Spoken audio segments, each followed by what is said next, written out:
Assalamualaikum warahmatullahi wabarakatuh. Perkenalkan, nama saya Miftahul Muhaimin.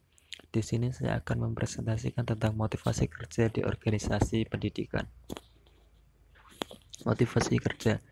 Motivasi kerja merupakan upaya dorongan yang timbul dari diri sendiri untuk melakukan pekerjaan dan menyalurkan semua keahlian yang dimiliki agar tujuan dari organisasi dapat tercapai. Apabila seseorang memiliki motivasi yang tinggi, maka dia akan melakukan pekerjaan tersebut dengan maksimal, dan juga sebaliknya. Apabila seseorang tidak memiliki motivasi dalam bekerja, maka tidak akan ada hal baru yang bisa dia lakukan demi tercapainya target organisasi tersebut. Fungsi motivasi. Yang pertama, menentukan arah yang ingin dicapai. Motivasi dapat berfungsi sebagai pengarah, maksudnya motivasi dapat menunjukkan arah terhadap kegiatan yang dilakukan oleh seorang individu sesuai dengan tujuan yang ingin dicapainya. Yang kedua, menyeleksi perbuatan. Seseorang yang tertanam motivasi di dalam dirinya akan melakukan upaya tertentu dalam melakukan tindakan yang akan dilakukannya demi mencapai hasil yang diharapkan.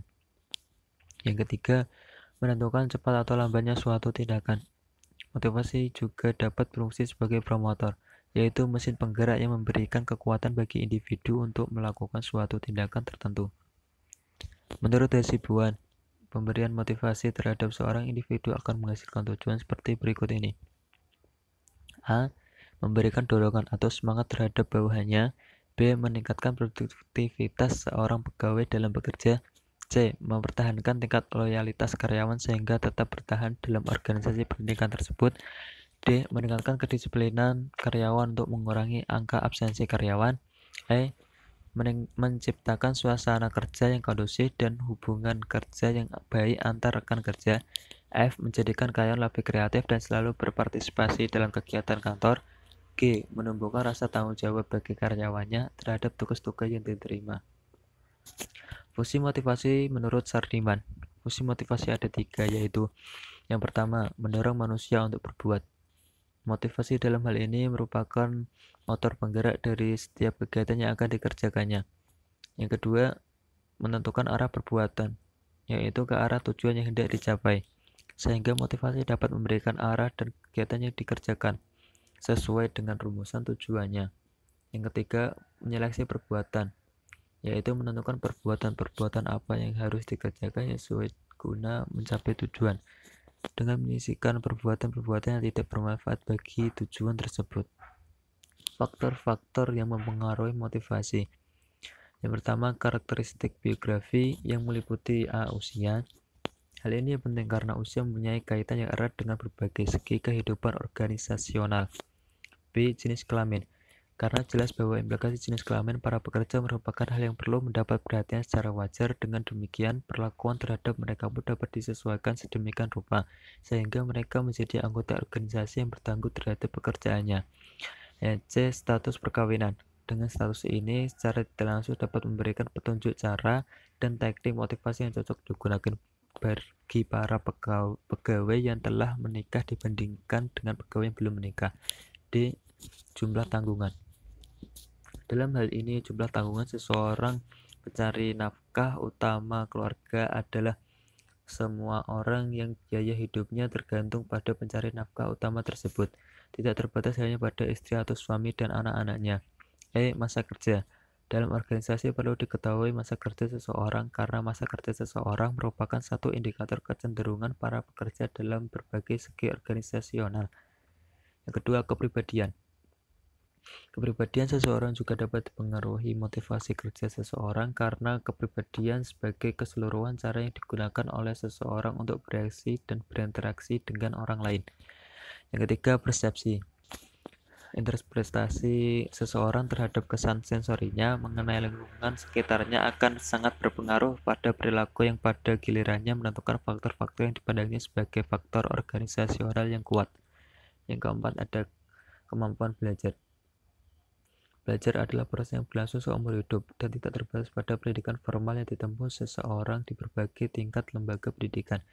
Salah satu bentuk nyata dari telah belajarnya seseorang adalah perubahan dalam persepsi, perubahan dalam kemauan, dan perubahan dalam tindakan. Yang kelima, ada nilai-nilai yang dianut. Sistem nilai pribadi seseorang biasanya dikaitkan dengan sistem nilai sosial yang berlaku di berbagai jenis masyarakat di mana seseorang menjadi anggota. 6. Sikap. Sikap merupakan suatu pernyataan evaluatif seseorang terhadap objek tertentu, orang tertentu, atau peristiwa tertentu. Artinya, sikap merupakan pencerminan perasaan seseorang terhadap sesuatu. Yang ketujuh, kepuasan kerja. Kepuasan kerja adalah sikap umum seseorang yang positif terhadap kegiatan organisasionalnya. Yang kedelapan, kemampuan. Kemampuan dapat digolongkan atas dua jenis, yaitu kemampuan fisik dan kemampuan intelektual. Kemampuan fisik meliputi kemampuan seseorang dalam menyelesaikan tugas-tugas yang bersifat teknis, mekanistik, dan repetitif. Sedangkan kemampuan intelektual meliputi cara berpikir dalam menghadapi masalah. Menurut teori kaitan imbalan dengan prestasi, Siagian 2011, faktor internal yaitu faktor yang timbul dari dalam diri karyawan antara lain persepsi, harga diri, harapan pribadi, kebutuhan, keinginan, kepuasan kerja, prestasi kerja yang dihasilkan. Faktor eksternal yaitu faktor yang timbul dari luar diri karyawan antara lain jenis dan sifat pekerjaan, kelompok kerja di mana seseorang bergabung, organisasi tempat bekerja, situasi lingkungan pada umumnya, sistem imbalan yang berlaku, dan cara penerapannya. Menurut Herzberg, ada beberapa faktor. Yang pertama ada faktor intrinsik. Faktor intrinsik yaitu faktor daya dorong yang timbul dari dalam diri masing-masing karyawan berupa A. Pekerjaan itu sendiri, berat ringannya tantangan dirasakan tenaga kerja dari pekerjaannya, B. Kemajuan, besar kecilnya kemungkinan tenaga kerja berpeluang maju dalam pekerjaannya seperti naik pangkat, C. Tanggung jawab, besar kecilnya yang dirasakan terhadap tanggung jawab diberikan kepada seorang tenaga kerja, D. Pengakuan, besar kecilnya pengakuan yang diberikan kepada tenaga kerja atas hasil kerja, E. Pencapaian, besar kecilnya kemungkinan tenaga kerja mencapai prestasi kerja tinggi. Yang kedua ada faktor ekstrinsik, yaitu faktor pendorong yang datang dari luar diri seseorang, terutama dari organisasi tempatnya bekerja. Faktor ekstrinsik mencakup A. Administrasi dan kebijakan organisasi, tingkat kesesuaian dirasakan tenaga kerja terhadap semua kebijakan dan peraturan yang berlaku dalam organisasi. B. Penyeliaan, tingkat kewajaran penyelia dirasakan oleh tenaga kerja. C. Gaji, tingkat kewajaran gaji yang diterima sebagai imbalan terhadap tugas pekerjaan. D. Hubungan antar pribadi, tingkat kesesuaian dirasakan dalam berinteraksi antar tenaga kerja lain. E. Kondisi kerja, tingkat kesesuaian kondisi kerja dengan proses pelaksanaan tugas pekerjaannya. Pentingnya motivasi dalam kinerja organisasi. Motivasi organisasi merupakan kegiatan kepemimpinan yang termasuk di dalam fungsi ini. Kemampuan ketua organisasi untuk memotivasi anggotanya akan sangat menentukan efektivitas ketua. Ketua harus dapat memotivasi para anggotanya agar pelaksanaan kegiatan dan kepuasan kerja mereka meningkat. Jika ketua membiarkan anggotanya berjalan tanpa motivasi, maka bisa dipastikan kinerja organisasi yang memburuk, menemukan kegagalan program kerja, bahkan terancam bubar. Menurut Atkinson, suatu organisme atau dalam diri manusia dan hewan yang dimotivasi akan terjuang ke dalam suatu aktivitas secara lebih giat dan lebih efisien daripada yang tidak dimotivasi. Motivasi organisasi bisa mungkin memahami masalah anggotanya, sehingga bisa memecahkan masalah secara formal maupun informal, baik secara organisatoris maupun pendekatan secara personal. Sebagai pembina organisasi, bisa mungkin memahami masalah anggotanya sehingga bisa memecahkan masalah secara bersama. Peran evaluasi sangat penting dalam hal ini, sehingga tidak ada anggota yang merasa terpaksa menjalankan roda organisasi dalam pendidikan. Apabila jika organisasi bersifat sukarela, alias tidak ada upah kerja untuk anggotanya. Motivasi dalam Islam. Dalam Al-Quran ditemukan beberapa statement baik secara eksplisit maupun implisit menunjukkan beberapa bentukan dorongan yang mempengaruhi manusia. Dalam kaitannya dengan itu, potensi dasar dapat mengambil wujud dorongan-dorongan naluriah di mana pada dasarnya manusia memiliki 3 dorongan nafsu pokok yang di dalam hal ini biasa disebut naluri, yaitu naluri mempertahankan diri, Naluri mempertahankan diri, yaitu naluri mempertahankan diri ini terwujud secara biologis dalam wujud dorongan untuk mencari makan, menghindarkan diri dari bahaya, menjaga diri agar tetap sehat, mencari perlindungan untuk hidup aman, dan sebagainya.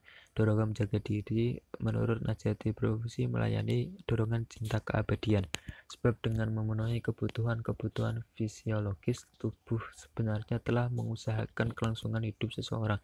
Kedua, ada mengembangkan diri, yaitu dorongan dari naluri mengembangkan diri sendiri juga merupakan sebuah potensi dasar manusia sebagai bentukan senyawa unsur rohani dan jasmani. Dimensi jasmani yang statis dihiasi dimensi rohani melahirkan sebuah sinergi unsur yang berdinamika. Dinamika diri ini terarah pada suatu pengembangan diri yang terwujud dalam bentuk pencapaian diri dalam aspek pengetahuan, bahkan pada aktualitas diri. Dorongan ini tahu dan mencari sesuatu yang belum diketahuinya pada manusia inilah menjadikan budaya manusia makin maju dan makin tinggi. Yang ketiga, ada dorongan naluri atau mempertahankan jenis. Dorongan naluri mempertahankan jenis. Manusia atau hewan secara sadar maupun tidak sadar selalu menjaga agar jenisnya ataupun keturunannya tetap berkembang dan hidup. Dorongan nafsu ini antara lain terjelma dalam adanya perjodohan dan perkawinan untuk memelihara dan mendidik anak-anak. Sekian presentasi yang bisa saya sampaikan. Terima kasih. Wassalamualaikum warahmatullahi wabarakatuh.